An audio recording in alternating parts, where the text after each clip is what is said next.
세금 때문에 불안해진다고요? 최근에 이런 기사들이 많이 보입니다. 하지만 잠실 전세는 다를 수도 있는데요. 실제로 2006년 레이크 팰리스 전용 116 전세 거래를 보시면 7월 11일에 119동 22층 물건이 15억 2천에 계약이 되었습니다. 6월 20일 신고가 이후에 조금씩 내려가는 모습도 보여서 이번 세제 개편 후에 더 떨어질 수도 있다는 말도 나오는데 사실 이게 잠실은 가능할 수 있습니다. 왜냐하면 세금 혜택을 받으려면 실거주를 해야 하는데 당장 돌려줄 전세금 확보가 쉽지 않을 수 있거든요. 앞에서도 보셨지만 보증금이 적은 돈은 아닙니다. 그래서 조정은 가능할 수 있겠지만 그런데 저희는 오히려 반대로 갈 가능성도 높다고 보고 있습니다. 네? 그래도 15억은 비정상이라고요? 더 오르면 전세도 규제해야 한다고요? 사실 저희가 오를 거라고 보는 이유는 매물수 때문인데요. 여기 레이크 팰리스도 전세 매물수가 쉽게 말하면 폭망 수준입니다. 현재 단지 전체 전세 매물은 54개인데요. 그런데 평형과 집 상태까지 따져보면 실제로 선택 가능한 매물은 몇 개 되지 않을 겁니다. 게다가 잠실동 매물수 추이를 보니까 더 줄어들 것으로 보이는데 실제로 올해 초에 비해 매물수가 20% 정도 줄어들었는데요. 저희는 이 추세가 쉽게 꺾이지 않을 것 같아서 두 달 후 시작될 가을 이사철과 내년 초 학군지 이동철이 걱정이 됩니다. 그래서 잠실 전세가 추세를 잘 보셔야 하고 이 수요가 매매로 이어지는지까지 잘 보시고 대응하시길 추천을 드리는데요. 혹시 잠실에서 전세를 알아보고 계시다면 연락 주십시오. 3분 정도만 이야기 나눠보셔도 조금 더 확신을 가지고 결정하실 수 있을 겁니다. 이 점도 기억해 주시고 요즘에 저희한테 잠실 전세 가격 어떻게 될까요? 문의를 주시는 분이 많은데요. 잠실 전세 동향을 보려면 잠실 주공 5단지를 보시라 말씀을 드립니다. 이 단지가 오래되었지만 잠실에서 입지도 가장 좋고 다른 단지에 비해 가성비 매물이 많기 때문인데요. 거래도 보시면 7월 29일에 전용 82 517동 4층 물건이 5억 5천에 계약이 되었고 7월 25일에는 505동 3층 물건이 7억에 갱신 거래가 되었습니다. 앞에서 보신 레이크 팰리스보다 입지도 좋고 평수도 넓은데 많이 저렴하죠. 물론 대출이 승계되는 거래도 있어서 가격만 보면 착각할 수도 있습니다. 매물도 보시면 네이버에는 43개가 나와 있지만 체감은 훨씬 부족합니다. 전체 세대수에 비해서는 1% 수준밖에 안 되는데요. 하지만 매물의 가격은 6억 초반 매물들이 최근에 올라오고 있고 가장 비싼 가격으로 6억 5천에 등록이 되어 있습니다. 여기 가격은 되려 떨어지는 것 같은데요. 물론 여기가 이렇게 저렴한 이유는 있고 그래서 이 정도 가격 차이가 계속 유지될지는 지켜봐야 합니다. 하지만 이런 단지마저 가격이 반등한다면 심각하게 봐야 하지 않을까요? 그래서 저희는 잠실 전세를 보신다면 이 단지부터 확인해 보시라고 말씀드리는 겁니다. 그리고 여기서 끝이 아니라 이걸 전세 문제로만 보시지 마시고 결국 전세를 구하지 못한 수요가 매매 시장으로 이동할 가능성도 있다고 보는데요. 실제 잠실 매매 거래도 같이 보시면 2008년 입주한 리센츠 전용 84는 7월 23일 35억 7천에 거래되면서 평균 가격이 조금씩 올라가고 있습니다. 물론 이번에 보유세 개편 때문에 떨어질 것 같은데요. 라고 하시는 분도 있지만 지금처럼 전세 물건이 부족하고 신축 공급 부족에 대한 불안이 이어진다면 결국 매매 가격도 세제 개편에도 불구하고 올라갈 가능성이 있다고 생각하는데요. 참고로 잠실은 거래량이 가장 먼저 움직이는 곳이라 판단을 잘못하면 뒤늦게 후회할 수도 있습니다. 그래서 저희도 서울을 보시는 분께 잠실은 관심 있게 보시라고 말씀을 드리고 잠실을 보시는 분께는 아무 단지나 선택하지 말라고 하는데요. 특히 전세 사시고 이후에 계획이 있다면 전세 거래량과 월세도 꼭 함께 비교하시고 결정하십시오. 그래야 선생님의 계획이 차질이 없기 때문인데 실제로 2008년 9월 입주한 잠실헬스 전용 84는 8월 7일 18층 물건이 8억에 170만원 거래되면서 평균 월세 가격이 조금씩 올라가고 있고 전세와 함께 월세도 함께 상승하는 모습이 나오고 있습니다. 그런데 왜 이런 현상이 나타날까요? 결국 전세 매물이 부족하기 때문입니다. 불과 1년 전만 해도 전월세 물량이 지금보다 훨씬 넉넉했고 가격도 충분히 조율할 수 있는 수준이었는데 최근에는 전세 매물이 눈에 띄게 줄어들면서 전세뿐 아니라 매매까지 영향을 받고 있는데 실제 상담을 해보면 전세금 2억이나 올려달라고 합니다. 잠시를 포기해야 할까요? 이런 문의도 적지 않지만 저희는 분위기만 보고 결정하시지는 않았으면 좋겠습니다. 오히려 장기적인 시장 흐름과 선생님의 현금 여력, 앞으로의 계획을 함께 보셔야 하는데요. 그래서 지금은 4년 이상 실거주한다는 생각으로 접근하시는 것과 더해서 만기 시점, 보유 현금, 대출 가능 금액, 그리고 입주 후 생활비까지 조금 보수적으로 계산해보시고 결정하시길 권해드립니다. 그럼 지금 잠실은 왜 이런 흐름이 나타나고 있는지, 앞으로 어떻게 접근하는 것이 좋을지 거래량과 주요 단지 가격을 함께 보면서 설명드리겠습니다. 도움이 되시면 구독도 부탁드릴게요.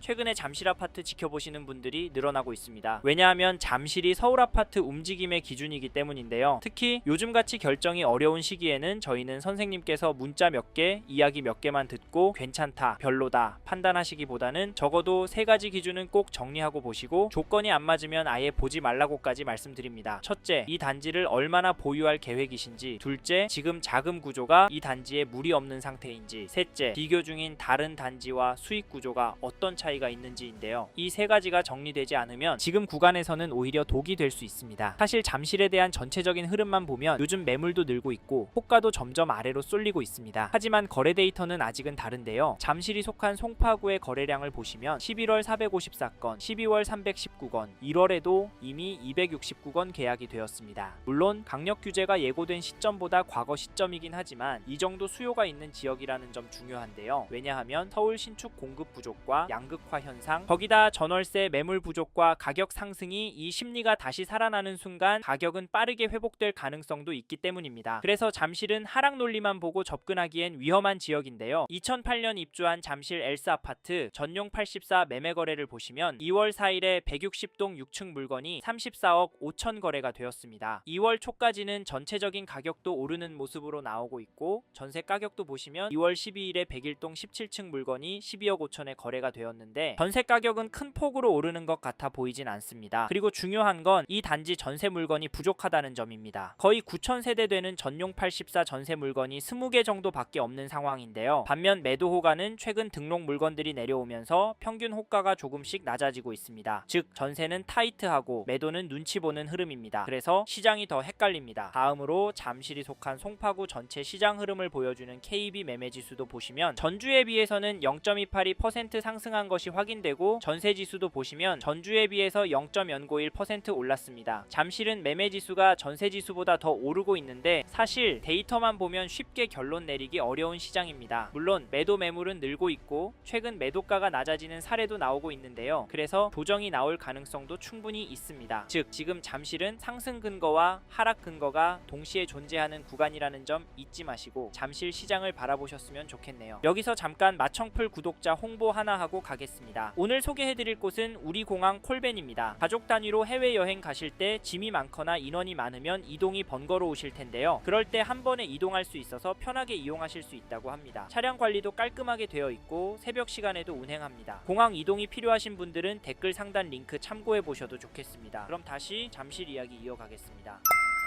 이번에는 2007년 8월 입주한 잠실 트리지움을 살펴보겠습니다. 여기 전용 84, 1월 30일에는 430동 4층 물건이 31억 9천 거래도 나오고 1월 24일에는 316동 9층 물건이 33억 5천 신고가 계약이 되었습니다. 이 단지 가격은 오르는 것으로 보입니다. 그런데 최근 등록되는 호가들은 최저가 구간으로 몰리고 있습니다. 즉 거래는 나오지만 매도는 눈치를 보는 흐름인데요. 전세 매물도 보시면 같은 평형 3,000세대 중에 거래 가능한 전세 매물이 30 정도밖에 없는 것도 확인이 됩니다. 그래서 지금 잠실 시장에서는 초반에 말씀드린 세 가지 기준이 모두 맞는 분이라면 조급해하지 않아도 되고 두 가지만 맞는 분이라면 단지 선택을 더 신중하게 하셔야 하고 한 가지만 맞는 분이라면 지금은 들어가는 시점이 아닐 수 있습니다. 그만큼 판단하기 어려운 시장이 된 건 사실인데요. 만약 계속 관망하고 있겠다 생각하신다면 이번 기간이 지나간 이후에는 잠실에서 오히려 접근이 쉽지 않은 단지들이 더 늘어날 가능성도 함께 고려하셔야 합니다. 그 이유가 잠실은 움직임이 빠른 동네이기 때문인데요. 다만 그 과정에서 전세 가격이 얼마나 더 오를지 집주인 거주 문제는 없는지까지 계속 신경 써야 하는 상황이 반복될 수 있습니다. 그리고 저희 말에 공감하시는 분이라면 지금 잠실 시장을 보신다면 이 단지 흐름은 그냥 지나치기 어렵습니다. 그게 어디냐면 잠시만요. 여기까지 듣고 도움이 되셨다면 구독으로 함께 해주시면 감사하겠습니다. 댓글 상단에 있는 카카오 채널도 추가해주시면 마청풀에서 드리는 분양 정보, 급매물건 정보도 받아보실 수 있습니다. 마청풀 카카오 채널도 추가 부탁드릴게요. 1978년 4월 입주한 잠실동의 잠실주공고단지 아파트를 보시면 2월 7일에 전용 76, 523동 4층 물건이 42억 4,700에 신고가 계약이 되었습니다. 1월 28일에는 530동 6층 물건이 41억 9,800에 도장을 찍었는데요. 이 단지 가격 어떻게 보십니까? 저는 오르고 있다고 보여지는데요. 하지만 다주택 규제 발표 전이죠. 사실 지금 시점도 중요하지만 거래가 나오고 있었던 시점에 대해서도 놓치시면 안 됩니다. 이건 수요가 있다는 말이기 때문인데요. 사실 그동안 발표된 규제로 무엇보다 대출 금액도 많이 줄어서 잠실 아파트도 떨어질 거라고 예상했지만 잠깐 주춤하는 모습을 보이더니 되려 오르고 있습니다. 이게 팩트인데 막연하게 기다리는 건 좋은 방법일까요? 사실 저희 채널에서 다뤘던 강남구, 서초구 영상에서도 보셨듯이 윗동네는 보란듯이 신고가 나오고 있습니다. 이런 상황인데 잠실이라고 싸게 팔고 싶은 집주인이 많이 나올까요? 나온다고 해도 팔아서 그 돈으로 뭘 할까요? 서울 안에 인기단지나 상급지로 가려고 할 텐데 이런 곳들은 매물이 많이 안 나와서 대해서 고민이 많이 될 겁니다. 저희는 매도세가 약해질 확률은 낮다고도 보는데요. 여기 잠실 주공고단지 관심 있는 분은 적극적으로 지켜보시길 추천드리고, 이 단지 전세가도 살펴보면 2월 11일에 526동 3층 물건이 5억에 거래가 나왔는데요. 전세가는 확실히 오르고 있습니다. 하지만 중심축이 약간 움직이고 있지 엄청난 상승은 아니어 보이는데요. 여기에 매매가 상승보다 적은 폭이라서 사실 심각해 보이진 않습니다. 그래도 이번 이사철 때 더 오를 것 같은데, 왜냐면 전세 매물이 부족하기 때문인데요. 현재 등록된 물건은 20개가 넘긴 합니다만 전용 76이 2280 세대인데 전세 물건 비율이 너무 적고, 숫자는 적지만 가격대가 5억 넘는 물건들이 많아서 가격은 더 오를 것 같습니다. 지금 매물도 적고 가격도 거래가보다 높은 상황인데 잠실 주공 5단지의 전세가가 떨어질 수가 있을까요? 그래서 전세 구할 생각하시고 계신 분이라면 서두르시길 바라겠고, 참고로 매매 호가를 살펴보니 이 단지 매매 물건은 넉넉한 편입니다. 거기다 가격은 40억 수준으로 몰리고 있는 상황인데요. 그래서 개인적으로 당분간은 최고가 거래가 나오긴 힘들 것도 같습니다. 평균 거래가는 떨어질 수 있겠다고 보는데, 이런 상황에서 어떻게 하는 게 좋을까요? 네? 내년부터 떨어질 거라고요? 5억은 떨어져야 살 거라고요? 네, 그럴 수는 있습니다. 하지만 저희는 조금 다른 입장인데요. 이런 분위기도 중요하지만 초반에 말씀드린 조건이 맞는지가 중요하다고 말씀드리고 싶습니다. 지금 규제로 인한 일시적인 흐름의 가능성이 높다고 보고, 게다가 거시적인 흐름, 통화량, 인플레이션, 환율, 주택 공급까지 자산이 상승할 거라는 모습을 보이고 있습니다. 그래서 저희는 서울 잠실 아파트가 감당이 되신다면 전세보다는 매매를 검토해 보시길 추천을 드리고, 특히나 인기 단지나 신축 단지 위주로 접근하시면 좋을 것 같다는 의견을 드립니다. 참고로 두 개 단지 중에 고민하고 계신다면 전세가가 얼마나 빨리 상승하고 전세 물건이 얼마나 빠르게 소진이 되는지 보시고 결정하시면 됩니다. 이번 영상에서 서울 송파구 잠실 아파트 현황과 앞으로 어떻게 될지에 대한 저의 생각을 말씀드렸습니다. 관심이 가신다면 영상이 끝나고 이 지역에 대해 좀 더 검색해 보시길 바랍니다. 이번 영상에서 언급된 내용들에 대하여 좀 더 궁금하신 내용이 있으시다면 댓글로 남겨주세요. 최대한 빠르게 답변을 드리도록 하겠습니다. 다음 영상에서도 부동산 투자에 도움이 되는 정보 나누어 드리도록 하겠습니다. 구독과 좋아요 그리고 알림 설정 부탁드립니다. 감사합니다. 좋은 하루 보내세요.